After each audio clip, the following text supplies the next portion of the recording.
Hi and welcome to yet another tutorial where I want to show you a sketch technique of mine, and I want to draw a bird. Actually drawing several birds on my Patreon page, but I wanted to show you this one a little bit in real time. It's slightly speeded up a little bit, just a little bit, but so I wanted you to show how I think when I draw birds. It's a sketchy way of drawing, and what I actually do is I draw two egg-shape-like ovals, one for the skull and one for the body itself. Now the paws on the birds come from the body, from the back side of the body, and this is where the joint is for the wings. So this is the actual joint, and where the wing is attached to the body. Then here we have the butt, and from the butt up goes the tail, and the wing goes in front of the tail. So I'm thinking round, I'm thinking through and through, I'm drawing through and through. So that's my way of sketching. Hope you will learn a lot from it. Now the tail feathers are long and separate from each other, and the paws themselves are very tiny little twigs. They are very fragile, and birds of course have to be able to fly, so they are very light weighted. And the foot have 3 toes on the front and 1 toe on the back, and the back toe is the grabbing device, and this bird is sitting on a stick. Now the back toe you cannot see because it's on the back side of the little stick, and the stick is rounded, as you can see. It's a round stick, and the bird is grabbing itself, sticking there on the little twig. Now for the beak, that's attached towards the side of the head, and look how the head goes over to the back. It's a very smooth line to see, and this particular bird, it's not a special race or something, it's just a fantasy bird of mine. But what we have here is the hole inside the skull, and the eyes themselves lay deep inside the skull, just underneath the roof of that skull. So this is how I draw in the eye. It's very easy to draw, as long as you keep in mind that the eye is really, really deep inside that head of his. And the side of the beak is on goes quite deep into the skull itself, into the head. And then I make sure that there's a dark area around the eyes, so that the eye appears to be laying inside the skull itself. And that gives your sketch a very lifelike expression. So that's my tip for you. Now every bird has a different kind of beak. Of course, you have water birds, birds with long beaks or rounded beaks, etc., etc. But this is just the kind of bird that's a seed eater, maybe a singing bird or something. And they oftentimes have short beaks. Now the feathers themselves, I do not draw in each and every feather, but I just keep in mind the way that the feathers are growing.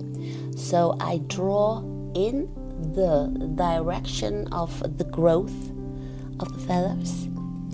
And should you want to see the whole process in real time and also how I draw other birds, then you can find those on my Patreon page, of course.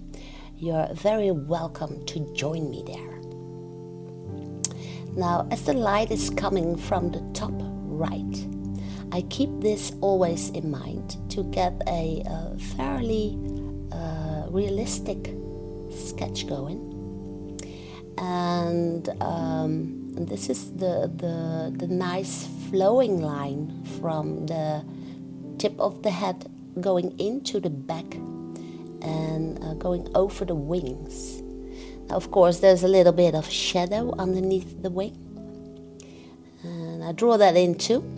And the separate feathers on the tail, I just very easily draw those in by placing straight lines in the direction of the tail feathers. Now, I always like to give my object a place on the paper. And in this case, that's a little branch, and he's holding himself, he's sticking in onto that branch, grabbing the little paws around it. And underneath of the branch, I keep a little bit darker, and the top of the branch a little bit lighter, so the branch appear to be a little bit rounded. So I just keep in mind where is my light source, and in that way you can easily draw a nice looking branch. What is also a very nice way to study is to rub in the charcoal pigments into your paper.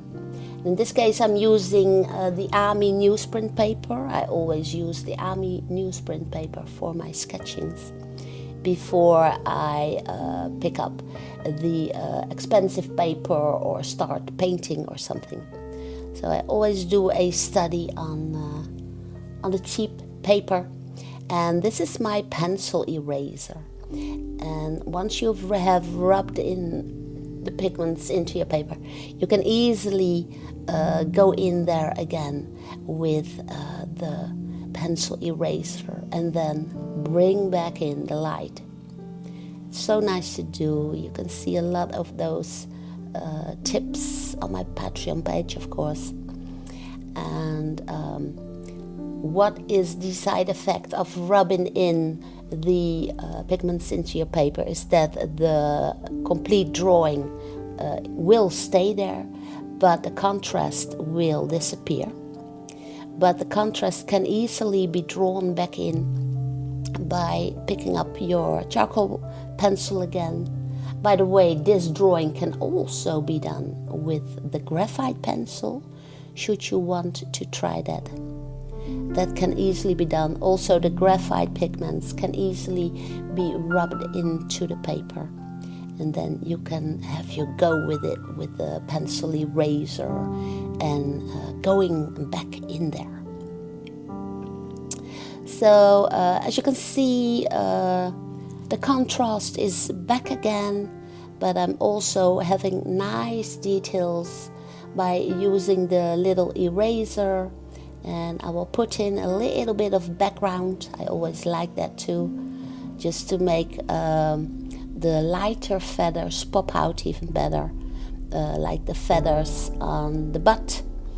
And what is also always a very nice detail is to just pop in some leaves that are sticking from the branch or something. It gives your sketch a nice detail, a kind of softness, and they're easy for the eye, very nice to watch little sketches. As you can see, I have put in a little bit of shadow underneath the belly, and I will draw in some markings here on the somewhat larger feathers upon the wings themselves. And as a result, you get those nice little details, what you want to show or what you want to tell your audience, what the kind of bird you are drawing, or just a fantasy bird. You can just draw anything you want. Charcoal pencil is always a good study material. I like it a lot. And the Ami newsprint paper also is very cheap and easy to come by. I'll just put in some extra feathers here for the little belly there. And what you can also do, and that is especially nice if you were putting out the more expensive paper, the color paper, you can use a white pastel to add even more detail. But, well, so far one bird. On my Patreon page you can find the other study, if the bird was flying, how to draw that, of course. So if you want to join me there, you're very welcome indeed. I want to thank you for watching and hope to see you soon in one of my other tutorials.